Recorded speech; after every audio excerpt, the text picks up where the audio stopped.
আঘাত হেনেছে ঘূর্ণিঝড় রেমাল, অতিক্রম করছে পটুয়াখালীর খেপুপাড়া। তাণ্ডবের আশঙ্কা আশ্রয় কেন্দ্র উপকূলের মানুষ।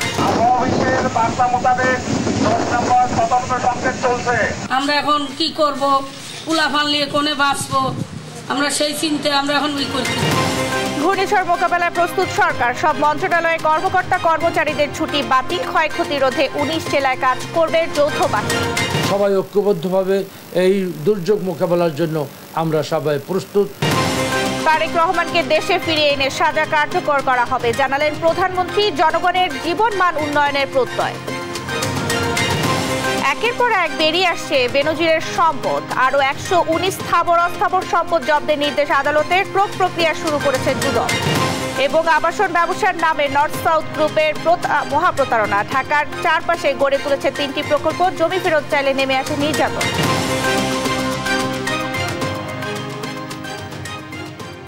সংবাদ রাতে দেখছিলেন একে স্ট্রিম টিপার। সংবাদ শিরোনাম, সঙ্গে আছে আমি শারমিন আসি। প্রবল ঘূর্ণিঝড় রেমালের কেন্দ্র উপকূল অতিক্রম করেছে। সন্ধ্যার পর উপকূল অতিক্রম শুরু করে কেন্দ্রে। এখন বাতাসের গতিবেগ ঘন্টায় 90 কিলোমিটার। রেমালের প্রভাবে সাগরে কয়েক ফুট উচ্চতার জলোচ্ছ্বাস আছড়ে পড়ছে তীরে। প্রাণহানি ঠেকাতে উপকূলীয় অনেক জেলার ঝুঁকিপূর্ণ বাসিন্দাদের নেওয়া হয়েছে আশ্রয় কেন্দ্রে। সহকর্মীদের পাঠানো তথ্য ছবিতে টুম্পা আফরোজের ডেস্ক রিপোর্ট।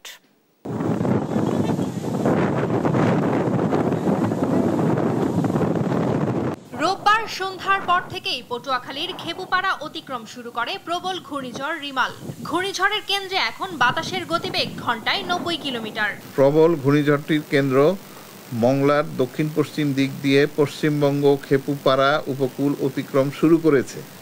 ঘূর্ণিঝড়টির কেন্দ্র আরও উত্তর দিকে অগ্রসর হয়ে 1 থেকে 2 ঘন্টার মধ্যে উপকূল অতিক্রম করে সম্পূর্ণ ঘূর্ণিঝড়টি পরবর্তী 5 থেকে 7 ঘন্টার মধ্যে উপকূল অতিক্রম সম্পন্ন করতে পারে। তীব্র বাতাসে গাছপালা উপড়ে যাওয়ার উপক্রম। সমুদ্র তীরে আছড়ে পড়ছে ঢেউ। চলে উপকূলবাসীদের নিরাপদ আশ্রয় নেয়ার শেষ চেষ্টা।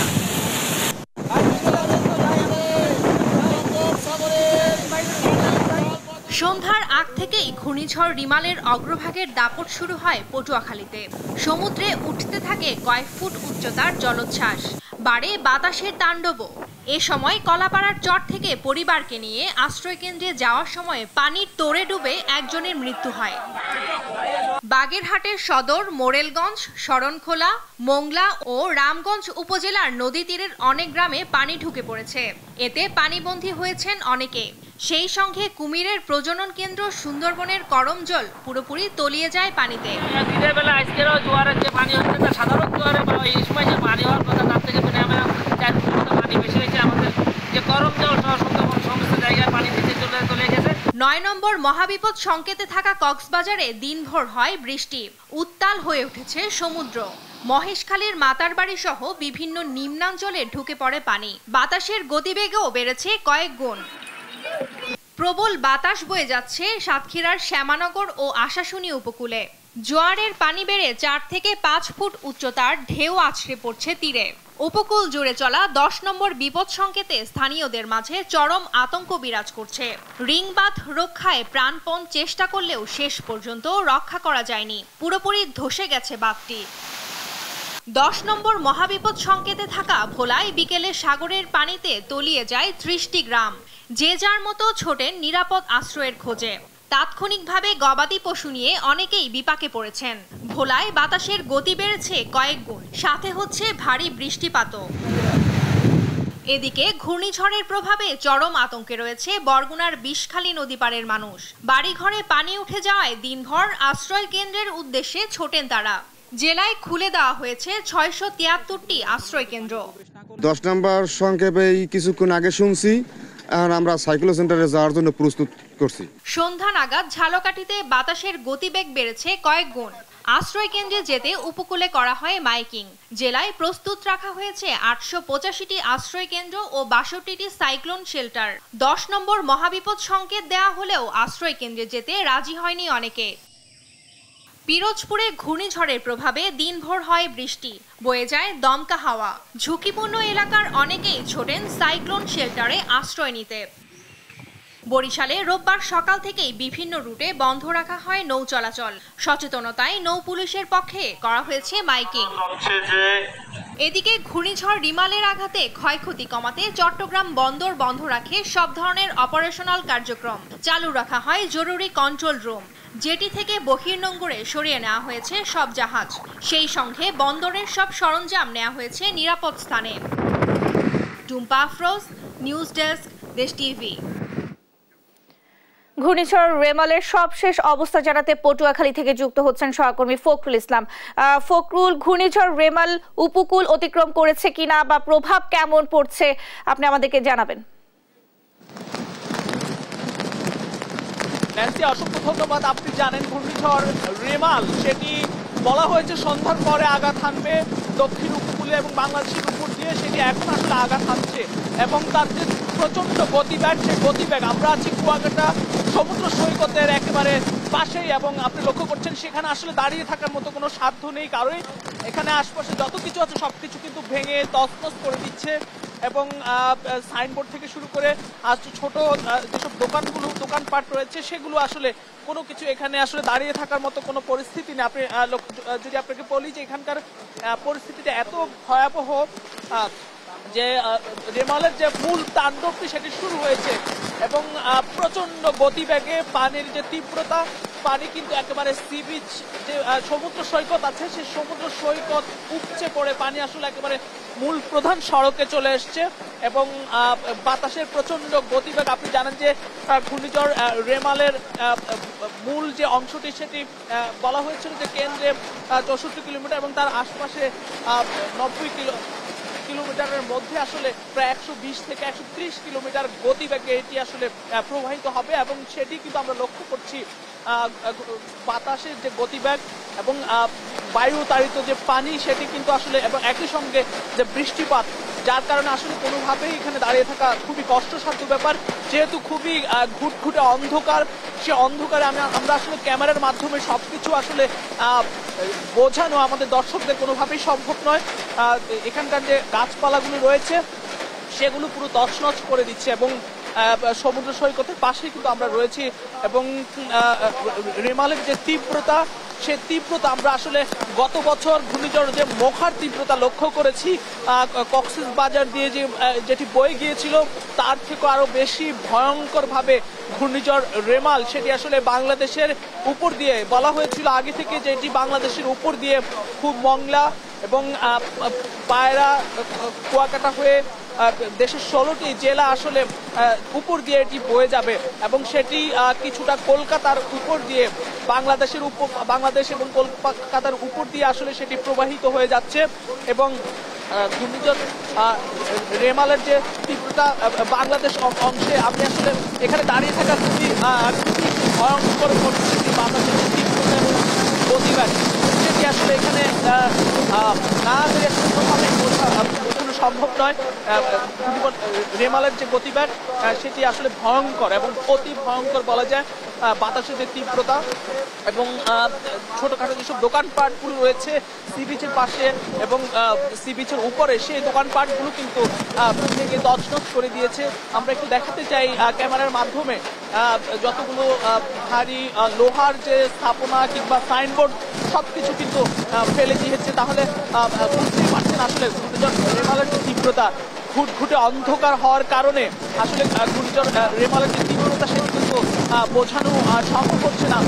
আশপাশের উপকূল জুড়ে যত গাছপালা রয়েছে সবকিছু আসলে খুব তছনছ করে দিয়ে এটি বাংলাদেশের উপর দিয়ে এখন প্রবাহিত হচ্ছে খুবই তীব্র গতিবেগে এবং দাঁড়িয়ে থাকা খুবই কষ্টসাধ্য একটি ব্যাপার এবং আমাদের যে ক্যামেরা রয়েছে সেই ক্যামেরা নিয়ে আসলে দাঁড়িয়ে থাকা যাচ্ছে না, কারণ বাতাসের এতটাই গতিবেগ, সেই গতিবেগের মধ্যে দাঁড়িয়ে থাকা খুবই ভয়ঙ্কর একটি পরিস্থিতি রেমাল বলা হয়েছিল আবহাওয়া অধিদপ্তরের পক্ষ থেকে। এই ঘূর্ণিঝড়টি 80 থেকে 130 কিলোমিটার গতিবেগে প্রবাহিত হবে। মূল যে পয়েন্টটি মোংলা এবং পায়রা সমুদ্র বন্দর দিয়ে আসলে সেটি উপকূল হয়ে সেটি বয়ে যাবে। আমরা কুয়াকাটা সমুদ্র সৈকতের পাশে দাঁড়িয়ে আছি এবং ঠিক এই পয়েন্টটি দিয়ে আসলে মোংলা এবং এই পয়েন্টটি দিয়ে আসলে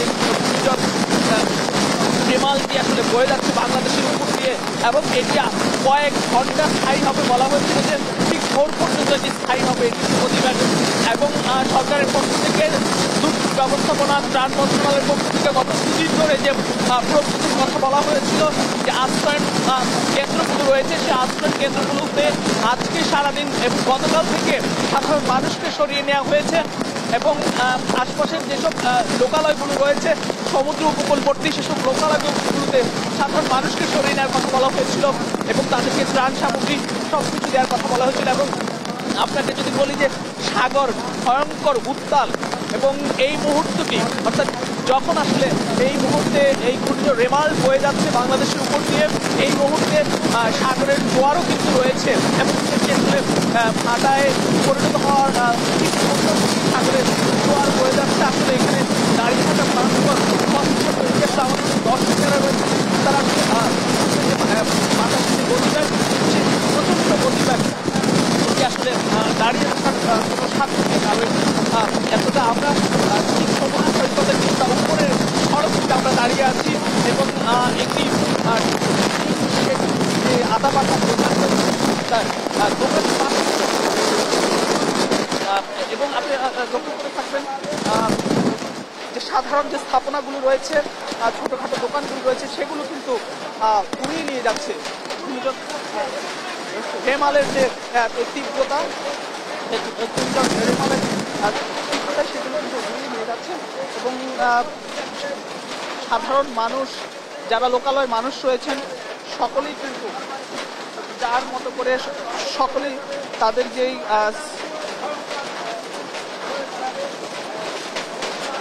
মানুষের যে আশ্রয়ণ যে প্রকল্পগুলো রয়েছে, সে আশ্রয়ণ প্রকল্পে তারা অবস্থান নিয়েছেন। সবকিছু মিলে আসলে বাংলাদেশের উপর দিয়ে এই মুহূর্তে বয়ে যাচ্ছে ঘূর্ণিঝড় রেমাল, এবং ঘূর্ণিঝড় রেমালের যে তীব্রতা সেটি আসলে বয়ে যাচ্ছে। আমরা একটু দেখাতে চাই আমাদের ক্যামেরার মাধ্যমে যে ঘূর্ণিঝড় রেমালের যে তীব্রতা, সেই তীব্রতা কতটা ভয়ঙ্কর, এবং সমুদ্র সৈকতের পাশে সে ভয়ঙ্কর পরিস্থিতি কিন্তু আমরা লক্ষ্য করছি। এটি হয়তো আরও বেশ কয়েক ঘন্টা স্থায়ী হবে, সেটি হয়তো ভোর নাগাদ স্থায়ী হওয়ার একটি সম্ভাবনা রয়েছে। ঘূর্ণিঝড় রেমালের যে রেমালের তীব্রতা, সেই এটা আসলে কতটা ক্ষয়ক্ষতি হবে সেটি এখন আসলে বোঝানো খুবই কষ্টসাধ্য একটি বিষয়। এবং আমরা রয়েছি কুয়াকাটা সমুদ্র সৈকতের পাড়ে, এবং ভয়ঙ্কর সাগর, ভয়ঙ্কর উত্তাল পরিস্থিতি সাগরের, এবং এই উত্তাল পরিস্থিতির মধ্যে আসলে উত্তাল পরিস্থিতি এবং ঘূর্ণিঝড় রেমালের যে তীব্রতা, সব কিছু মিলিয়ে আসলে একটি ভয়ঙ্কর পরিস্থিতি আমরা লক্ষ্য করছি। এবং এখানে আসলে দাঁড়িয়ে থাকা ভয়ঙ্কর একটি ব্যাপার। আমরা কিন্তু আরও পরবর্তী সংবাদে আমরা আবারও যুক্ত হব আমাদের দর্শকদের তীব্রতা এবং যে ভয়াবহতা, সেটি হয়তো আমরা দেখানোর চেষ্টা করবো, নিজেরা নিরাপদে কিছুটা দেখানোর চেষ্টা করছি। এখন ফিরছি স্টুডিওতে ন্যান্সির কাছে। ফখরুল, আপনাকে ধন্যবাদ। অবশ্যই আপনি সাবধানতার সাথে সংবাদ সংগ্রহ করবেন। এবারে আমরা যাচ্ছি বরগুনাতে। রেমালের খবর জানাতে বরগুনা থেকে যুক্ত হচ্ছেন রিয়াজ আহমেদ মুসা। মুসা, বরগুনায় ঘূর্ণিঝড়ের কি প্রভাব দেখছেন? আশ্রয় কেন্দ্রগুলোর অবস্থা কি, বিস্তারিত জানাবেন। অসংখ্য ধন্যবাদ। আমি এখন রয়েছে বরগুনা পৌর এলাকায়। আপনি জানেন যে রিমেলের প্রভাবে উপকূলা বরগুনায় বাতাস বইছে, এবং দমকা বাতাসের সাথে কিন্তু বৃষ্টিও বইছে। এবং আমরা বিভিন্ন জায়গায় খোঁজ নিয়েছি যে আশ্রয়নগুলো রয়েছে সেখানে কিন্তু মানুষ আসা শুরু করেছে, এবং কিছুক্ষণ আগে কিন্তু বরগুনায় বিদ্যুৎ চলে গিয়েছে, বিদ্যুৎ আসছে এবং যাচ্ছে। এ কারণে কিন্তু দমকা বাতাসের সাথে কিন্তু ঝড়ো হাওয়া বইছে। আমরা নদী তীরবর্তী এলাকায় খোঁজ নিয়েছি, সেখানেও কিন্তু পানির তীব্রতা বাড়ছে, এবং সাথে সাথেই কিন্তু বৃষ্টিও বইছে, এবং মানুষ কিন্তু ছুটে ছুটে যাওয়ার চেষ্টা করছে তাদের জায়গায়। এবং আমরা বিভিন্ন জায়গায় কিন্তু খোঁজ নিয়ে দেখেছি যে পানির পরিমাণ কিন্তু বাড়ছে। বরগুনার যে প্রধান তিনটি যে নদী রয়েছে, বিষখালী, বলেশ্বর এবং পায়রা, সেই বিষখালী, বলেশ্বর, পায়রা কিন্তু বিপদসীমার উপর দিয়ে কিন্তু পানি প্রবাহিত হয়েছে। আমরা প্রশাসনের সাথে কথা বলেছি, তারা জানিয়েছে যে সর্বাত্মক চেষ্টা করা হচ্ছে যে বেড়িবাঁধের বাইরে যেসব মানুষ রয়েছে তাদেরকে আশ্রয় কেন্দ্রে নিয়ে আসার জন্য। এবং বরগুনার যেহেতু 800 কিলোমিটার বেড়িবাঁধ রয়েছে, সেই বেড়িবাঁধের অনেক জায়গায় কিন্তু এখনো অনেক ক্ষতি রয়েছে, বিশেষ করে 1 কিলোমিটার জায়গা রয়েছে, বিশেষ করে ঝুঁকিপূর্ণ সেই সব জায়গা থেকে কিন্তু আমরা বিকেলের দিকেও কিন্তু পানি প্রবেশ করতে দেখেছি। কিন্তু এখন রাতে যখন ঘূর্ণিঝড়টা আঘাত আনবে তখন কিন্তু জোয়ারের সময় আঘাত করলে কিন্তু অধিক উচ্চতায় জোয়ার হবে, 6 থেকে 7 ফিট উচ্চতায় জোয়ার হবে।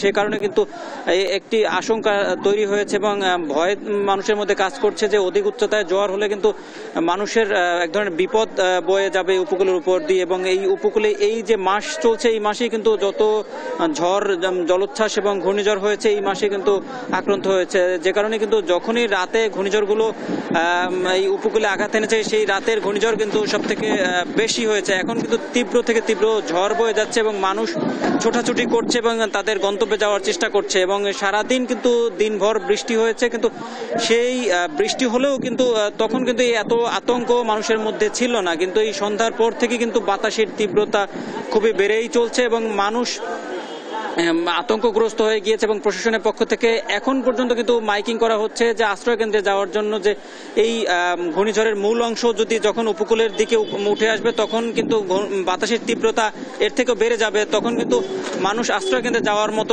সুযোগ এবং সময় থাকবে না। এই ছিল বরগুনা থেকে আমার কাছে সর্বশেষ। মুসা, আপনাকে ধন্যবাদ।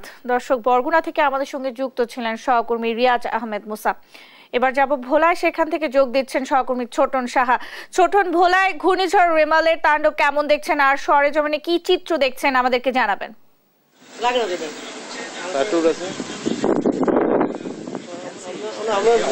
সকাল থেকেই বলা যায় যে বৃষ্টি দিয়ে কিন্তু শুরু হয়েছিল দিনটি এবং এরপর থেকে আমরা দেখেছি দিনভর কিন্তু তীব্র বেগে বাতাস বয়ে গিয়েছে এবং সেই বাতাসের তীব্রতা থেমে থেমে ছিল এবং সন্ধ্যার পর কিন্তু সেটি কিন্তু আরও বেশি তীব্র আকার ধারণ করে এবং এরপর থেকেই মানুষের মাঝে কিন্তু আমরা দেখেছি আতঙ্ক ছড়িয়ে পড়েছে এবং মানুষজন কিন্তু আশ্রয় কেন্দ্রে চলে এসছে এবং জেলা প্রশাসন থেকে বলা হয়েছে প্রায় 70,000 থেকে 80,000 মানুষকে তারা আশ্রয় কেন্দ্রে আনতে সক্ষম হয়েছে এবং এই কাজটিতে তাদের সহায়তা করছে পুলিশ, কোস্টগার্ড সহ আইন শৃঙ্খলা বাহিনী এবং স্বেচ্ছাসেবীরা। তো আমরা আরেকটি তথ্য জানাচ্ছি যে বিকেল নাগাদ যে তীব্র বাতাস বয়ে গেছে এবং মেঘনার পানি বয়ে গেছে বিপদ সীমার উপর দিয়ে, যেটি এই মৌসুমের সর্বোচ্চ ছিল। এই ঝড়ের প্রভাবে 59 সেন্টিমিটার উপর দিয়ে প্রভাবিত হওয়ার কারণে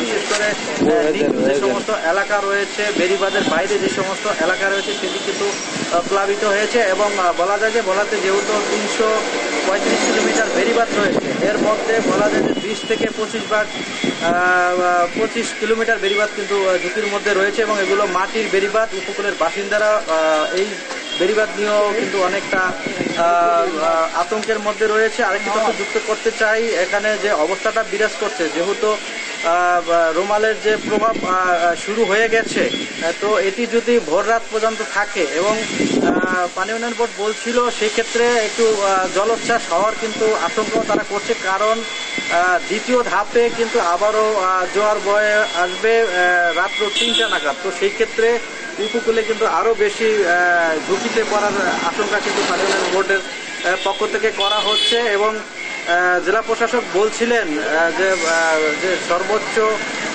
নিরাপত্তার ব্যাপারে মানুষজনকে নিরাপদে রাখার ব্যাপারে তাদের যে কার্যক্রম সেটি চলমান রয়েছে এবং যতক্ষণ পর্যন্ত এই ঝড়ের তীব্রতা থাকবে ঠিক ততক্ষণ পর্যন্ত তাদের যে মাঠ পর্যায়ে যে কর্মকর্তা রয়েছেন, স্বেচ্ছাসেবীরা রয়েছেন, তারা কাজ করবেন এবং মানুষকে নিরাপদে আনার যে কার্যক্রম সেটিও কিন্তু চালিয়ে যাবেন। তো এ ছিল আমার কাছে ঘূর্ণিঝড় রিমাল নিয়ে যে সর্বশেষ আপডেট। ছোটন, আপনাকে ধন্যবাদ। দর্শক, ভোলা থেকে আমাদের সঙ্গে যুক্ত ছিলেন সহকর্মী ছোটন সাহা। দেখছেন সংবাদ রাত।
দেখছেন সংবাদ রাত। প্রবল ঘূর্ণিঝড় রেমালের সবশেষ অবস্থা নিয়ে আবহাওয়া অফিসে ব্রিফ করছে দুর্যোগ ব্যবস্থাপনা ও ত্রাণ প্রতিমন্ত্রী। সরাসরি যাচ্ছি আমরা সেখানে। এবং আমাদের যে সামরিক বেসামরিক বাহিনীগুলি আছে, কোস্টগার্ড আছে, সবাই আমরা সমন্বিতভাবে একটা পরিকল্পিতভাবে আমরা কাজগুলি ইনশাল্লাহ চালিয়ে যাচ্ছি। এবং আমরা যে প্রশংসার সাথে বিগত আমাদের দুর্যোগগুলি মোকাবেলা করেছি, সেটা আমরা বর্তমানে সেভাবে আমরা কাজ করতেছি। আশা করতেছি আমরা সবচেয়ে কম ক্ষতির মধ্যে দিয়ে যাতে এটা মোকাবেলা করে আমরা দেশের সাধারণ মানুষের পাশে থেকে তাদেরকে সব ধরনের সহযোগিতা করার জন্য আমরা সবসময় প্রস্তুত হয়ে আছি। আপনারা জানেন মাননীয় প্রধানমন্ত্রী নিজের থেকেই এই টোটাল জিনিসটা তিনি মনিটরিং করতেছেন, নিয়মিত আমাদের সাথে তার যোগাযোগ আছে এবং আমরা আমাদের কাছ থেকে তিনি তথ্যপত্র নিচ্ছেন এবং যথাযথ তার পরামর্শ নিয়ে সমস্ত শক্তি সমন্বিতভাবে বর্তমানে কাজ করতেছে। এই হলো আমাদের সর্বশেষ অবস্থা।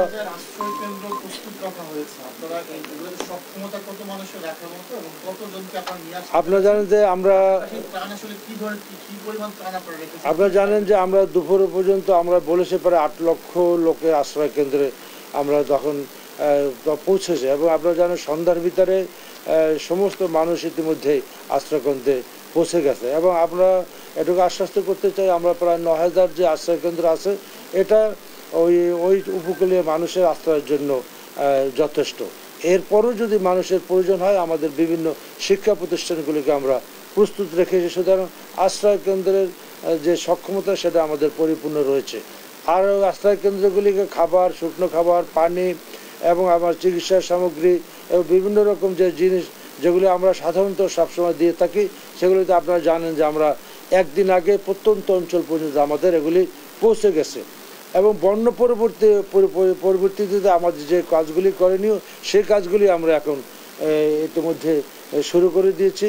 এবং বন্যা পরবর্তী যেখানে মানুষের ঘর নাই, টিন নাই, বাড়ি নাই, রাস্তাঘাটগুলি যেখানে নষ্ট হচ্ছে, যেখানে অবদার ভেরিবাদগুলি ক্ষতিগ্রস্ত হচ্ছে, এগুলিকে আমরা দ্রুততার সাথে এগুলো আমাদেরকে এগুলো মূল্যায়ন করে স্ব মন্ত্রণালয়ের মাধ্যমে আমরা রিপোর্ট এনে এগুলো যাতে খুব দ্রুততার সাথে ক্ষতিগ্রস্ত লোকগুলির যাতে সমস্যাগুলির সমাধান হয়ে যায় সেই জন্য সমস্ত মন্ত্রণালয়গুলি ঐক্যবদ্ধভাবে কাজ করতেছে।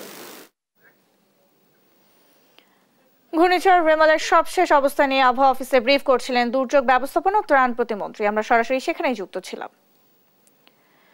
পিরোজপুর থেকে সরাসরি যুক্ত হচ্ছেন সহকর্মী হাসিবুল ইসলাম হাসান। হাসিব, রেমালের অগ্রভাগ অতিক্রম করা শুরু করেছে, পিরোজপুরে এর প্রভাব কেমন দেখছেন আমাদেরকে জানাবেন।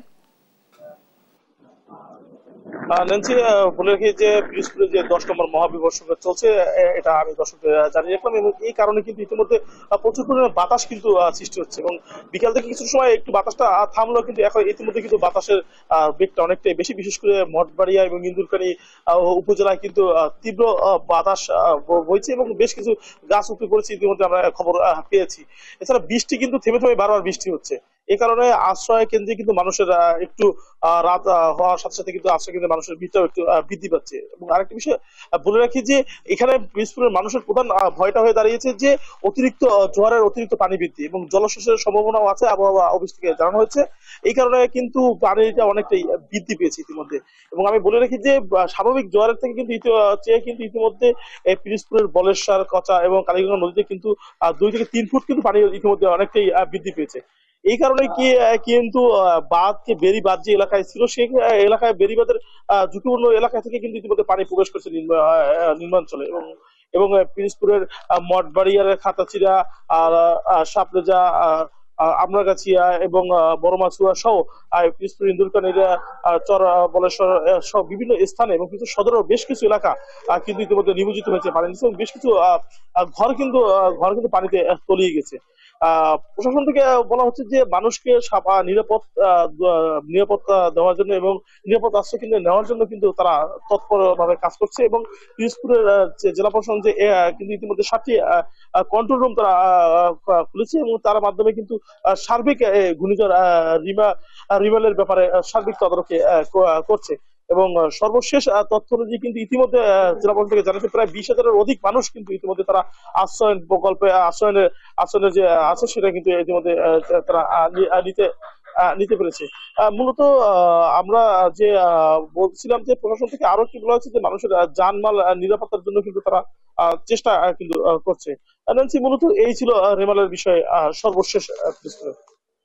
হাসিব, আপনাকে ধন্যবাদ। দর্শক, পিরোজপুর থেকে আমাদের সঙ্গে যুক্ত ছিলেন সহকর্মী হাসিবুল ইসলাম হাসান। প্রধানমন্ত্রী শেখ হাসিনা জানিয়েছেন লন্ডনে থাকা সাজাপ্রাপ্ত আসামি তারেক রহমানকে দেশে ফেরাতে ব্রিটিশ সরকারকে অনুরোধ জানানো হবে। বলেন দেশে ফিরে তার সাজা কার্যকর করা হবে।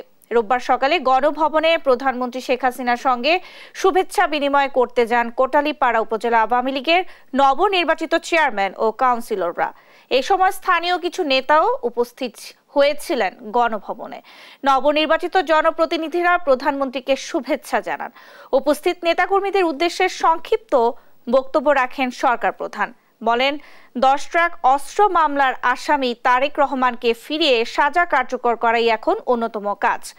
বঙ্গবন্ধুর পলাতক খুনিদের ফিরিয়ে আনার কথাও জানান প্রধানমন্ত্রী।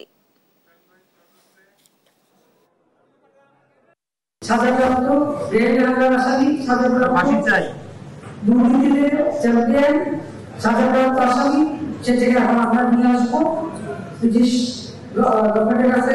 আমরা সেই আবেদন করবো সরকারের পক্ষ থেকে যে ওখানে যে আসামি তারেক জিয়া সাজাপ্রাপ্ত তাকে যেন বাংলাদেশে ফেরত পাঠাতে হবে। সেই দাবিটা এখন আমরা সেই চিঠিটা করে অবশ্যই ব্যবস্থা করে দেবো এবং ওটাকে নিয়ে এসে সেই সাজাপ্রাপ্ত। দেখছেন সংবাদ রাত। পুলিশের সাবেক মহাপরিদর্শক বেনজির আহমেদ তার স্ত্রী সন্তানদের নামে থাকা আরো 119টি স্থাবর অস্থাবর সম্পদ জব্দের নির্দেশ দিয়েছেন আদালত। ঢাকার দায়রা জজ আসমাস জগলুস হোসেন দুদকের আবেদনের প্রেক্ষিতে রোববার এই নির্দেশ দেন। জব্দের নির্দেশের পর সাবেক আইজিপির সম্পদ জব্দের প্রক্রিয়া শুরু হয়েছে বলে জানিয়েছেন দুদক আইনজীবী খুরশিদ আলম খান। বিস্তারিত ইফতেখার রেজা রিপোর্টে। 34 বছর 7 মাসের চাকুরি জীবনে সাবেক আইজিপি বেনজির আহমেদ বেতন ভাতা বাবদ মোট আয় করেন 1,84,89,000 টাকা, কিন্তু সম্পত্তির মালিক হয়েছেন কয়েকশো গুণ বেশি। সেসব সম্পদের মধ্যে রয়েছে গোপালগঞ্জে ইকো রিসোর্ট, স্ত্রী ও 2 মেয়ের নামে 6 কোম্পানি, ঢাকার অভিজাত এলাকায় দামি ফ্ল্যাট, বাড়ি আর ঢাকার কাছে বিঘার পর বিঘা জমি। শুধু 5 প্রতিষ্ঠানেই বিনিয়োগের পরিমাণ 500 কোটি টাকার বেশি। সম্প্রতি বেনজির আহমেদের সম্পদ কেনার 83 দলিল ও 33 ব্যাংক হিসাব জব্দের নির্দেশ দেন আদালত। একই সঙ্গে তার স্ত্রী ও মেয়ের নামে থাকা ব্যাংক হিসাবগুলোও অবরুদ্ধ করতে আদালত আদেশ দেন। রোববার সাবেক আইজিপি তার স্ত্রী ও 2 মেয়ের 119টি স্থাবর অস্থাবর সম্পত্তি ক্রোকের নির্দেশ দিয়েছেন আদালত। আজকেও অনুসন্ধানকারী টিম এবং অনুসন্ধানকারী কর্মকর্তা বেনজির আহমেদের 119টা দলিলের সম্পত্তি ক্রোক করার জন্য এবং সেই সাথে ওনার একটা সঞ্চয়ী হিসাব, 3টা বিও অ্যাকাউন্ট, ওনাদের নামে 100% মালিকানাধীন 4টি কোম্পানি এবং ওনাদের শেয়ার বা মালিকানা আছে এরকম আরও 15টি প্রতিষ্ঠানের ওনাদের অংশ অবরুদ্ধ করার জন্য দরখাস্ত দিয়েছে। বিজ্ঞ আদালত আমাদের বক্তব্য শুনেছেন, নথি পর্যালোচনা করেছেন এবং 23 তারিখের আদেশের ধারাবাহিকতা আজকেও সেই সমস্ত সম্পত্তি সমূহ ক্রোক এবং ফ্রিজ করার জন্য আদেশ দিয়েছেন। এসব প্রেক্ষাপটে দুদক আইনজীবী খুরশিদ আলম খান জানান, সাবেক আইজিপি বেনজিরের সম্পদ জব্দের প্রক্রিয়া শুরু হয়েছে। অনুসন্ধানটা চলমানেরই একটি অংশ হলো আদালতে আবেদন এবং ফ্রিজ অর্ডারের আমাদের প্রেয়ার ছিল, যেটা আদালত সদয় হয়ে বিবেচনা করে আমাদেরকে দিয়েছে। আদালত একটা জায়গায় বলে দিয়েছে এই ফ্রিজ আদেশ যদি আমি এখন না করি, পরবর্তীতে যদি এগুলো রাষ্ট্র বরাবর বাজেয়াপ্ত হয় তাহলে প্রপার্টি বেহাত হয়ে যেতে পারে। তদন্ত চলাকালে সাবেক আইজিপির আরো সম্পদ বা ব্যাংক হিসাব সামনে এলে সেসব জব্দ করবে দুদক।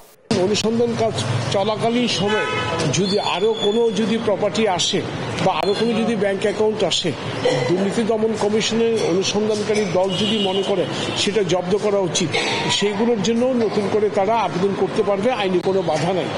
কমিশন তদন্তকারী দলের রিপোর্ট যাচাই বাছাই করে সিদ্ধান্ত নেবে মামলা হবে কিনা, জানান খুরশিদ আলম খান। ইফতেখার রেজা, দেশ টিভি, ঢাকা। দর্শক, আমরা আবারও ঘূর্ণিঝড় রেমালের সবশেষ অবস্থা জানতে কুয়াকাটা থেকে আমাদের সঙ্গে যুক্ত হচ্ছেন সহকর্মী ফখরুল ইসলাম। ফখরুল, ঘূর্ণিঝড় রেমাল উপকূল অতিক্রম করেছে কিনা, প্রভাব কেমন দেখছেন, বিস্তারিত জানাবেন।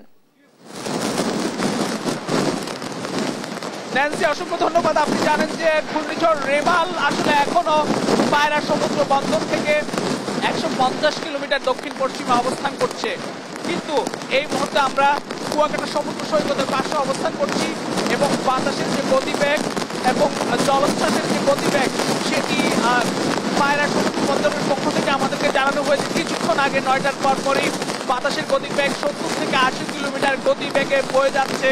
ঝমকা থেকে জড়ো হাওয়ায় বাতাস বয়ে যাচ্ছে এবং পানির যে গতিবেগ সেটিও প্রায় কাছাকাছি অবস্থায় রয়েছে এবং বলা হয়েছে যে এখনো 150 কিলোমিটার দূরে অবস্থান করছে ঘূর্ণিঝড় রেমাল। সেটি হয়তো রাত 1টা নাগাদ বাংলাদেশের দক্ষিণ উপকূল এবং 16টি জেলার উপর দিয়ে বয়ে যাবে ঘূর্ণিঝড় রেমাল। এবং ঘূর্ণিঝড় রেমালের যে তীব্রতা, ভয়াবহতা, বাতাসের যে তীব্র গতিবেগ এবং বাতাসের যে তীব্র চাপ সেটি কিন্তু আমরা লক্ষ্য করছেন এবং এখানে আসলে দাঁড়িয়ে থাকা আসলে খুবই একটি কষ্টসাধ্য ব্যাপার, কারণ ভয়ঙ্কর বাতাসের একটি গতিবেগ সরাসরি মোকাবেলা করতে হয় এবং পানির যে তীব্রতা সেটি ইতিমধ্যে 5 থেকে 6 ফিট পানির উচ্চতা বেড়ে গিয়েছে। আবহাওয়া দপ্তরের পক্ষ থেকে বলা হয়েছে যে এটি 10 থেকে 16 ফিট পর্যন্ত এই পানির গতিবেগ হবে এই ঘূর্ণিঝড় রেমাল যখন চূড়ান্তভাবে আঘাত হানবে বাংলাদেশ অংশে। এবং আজকে ঠিক রাত 1টার পর এই ঘূর্ণিঝড় রেমালটি বাংলাদেশের উপর দিয়ে বয়ে যাবে এবং সেটি আসলে এখনই তীব্রতা এবং ভয়াবহতা ঘূর্ণিঝড় রেমালের সেটি আসলে ভাষায় প্রকাশ করার মতো নয় এবং ভয়ঙ্কর একটি পরিস্থিতি। 70 থেকে 80 কিলোমিটার বাতাসের গতিবেগ বলা হচ্ছে এবং আশপাশের যে কোনো দোকানগুলো রয়েছে সেই উপকূল এলাকায় সেগুলো আসলে তছনছ করে নিয়ে গেছে। একই সঙ্গে এখনো কিন্তু ঘূর্ণিঝড় রেমাল কিন্তু এখনো উপকূল থেকে বয়ে যায়নি। সব কিছু মিলিয়ে এটি ঠিক এখন 70 থেকে 80 কিলোমিটার গতিবেগে ভয়ঙ্কর অবস্থা এখন কিন্তু সমুদ্রের পানির তীব্রতা এবং আমরা আসলে ঠিক রাতভর আসলে ঘূর্ণিঝড় রেমালটি বয়ে যাবে সমুদ্র উপকূল দিয়ে, বাংলাদেশের উপর দিয়ে। আমরা পরবর্তী সংবাদে নিশ্চয় আবারও যুক্ত হব এর ভয়াবহতা, ঘূর্ণিঝড় রেমালের যে ভয়াবহতা, তীব্রতা সেটি আমরা দেখাতে পারবো। ন্যান্সির কাছে। ন্যান্সি। ফখরুল, আপনাকে ধন্যবাদ। দর্শক, কুয়াকাটা থেকে আমাদের সঙ্গে যুক্ত ছিলেন সহকর্মী ফখরুল ইসলাম। দেখছেন সংবাদ রাত।